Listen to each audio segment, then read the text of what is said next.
120 secondes. L'invité de la rédaction. Nous sommes en pleine période de chasse et le canton où cette pratique compte sans doute le plus d'adeptes est le Valais. Le Valais où les faits divers liés à la chasse sont chaque saison très nombreux et cette année ne fait pas exception. On en parle avec vous ce matin. Bernie Sarrazin, bonjour. Salut Pétole. Vous êtes établi à Orsières. Oui, à Son-la-Pro, c'est un petit village de la commune d'Orsières. Vous êtes enseignant. Oui, je suis professeur de philosophie et puis de littérature au collège de la Pro. Et vous êtes aussi chasseur. Aussi, non, mais je suis avant tout chasseur, avant tout. Ça prend plus de place dans votre vie, la chasse, que l'enseignement ? Oh bah évidemment, et puis en ce moment, c'est certain. Et ça fait depuis lundi que j'ai pas foutu les pieds au collège pour aller buter des bestioles, Pétole. Mais attendez, vous êtes en vacances ? Non, je suis en congé. Congé chasse.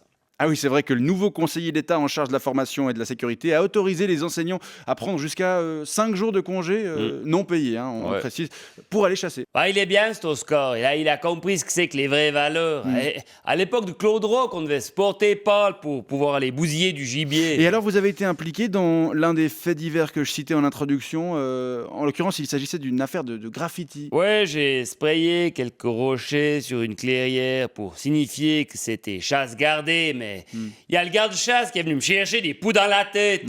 Oui, parce que c'est illégal de privatiser certains terrains de chasse, c'est ça. Mais c'est débile, Pétole. Si je trouve un bon coin, je vois pas pourquoi je devrais le partager avec autrui.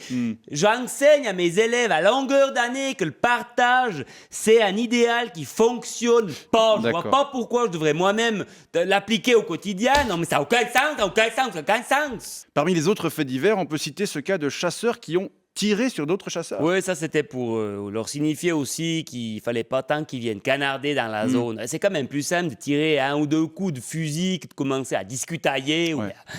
Et puis, il n'y a pas eu mort d'homme, je te signale en passant. Donc, il faudrait arrêter de commencer à parler tout le temps de faits divers. La chasse, c'est bien plus que des faits divers. La chasse, mais c'est le plus noble des sports.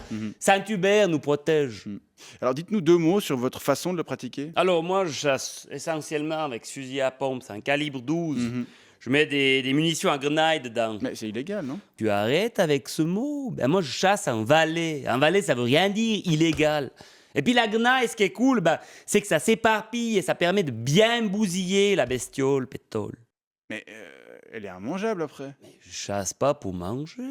Pour manger, il y a chez Pam. Moi, je chasse pour le plaisir, vois-tu. Et puis ce qui est cool avec la grenaille, c'est que parfois, tu tues pas vraiment l'animal comme ça. Après, tu peux encore un petit peu t'amuser avec. Attendez, t'amuser ? Ouais, quand je suis au chevet de ma proie, mettons que c'est un bouquetin, je change de mune. Je mets de la munition à tête creuse. Ensuite, je planque le canon dans le trou de balle du bouquetin, comme ça, et là... Non mais ça va Et pas. là, la bestiole, elle gigue dans le ciel, mais c'est juste magnifique. Elle explose, elle s'éparpille partout comme une sorte de feu d'artifice, on a bien compris.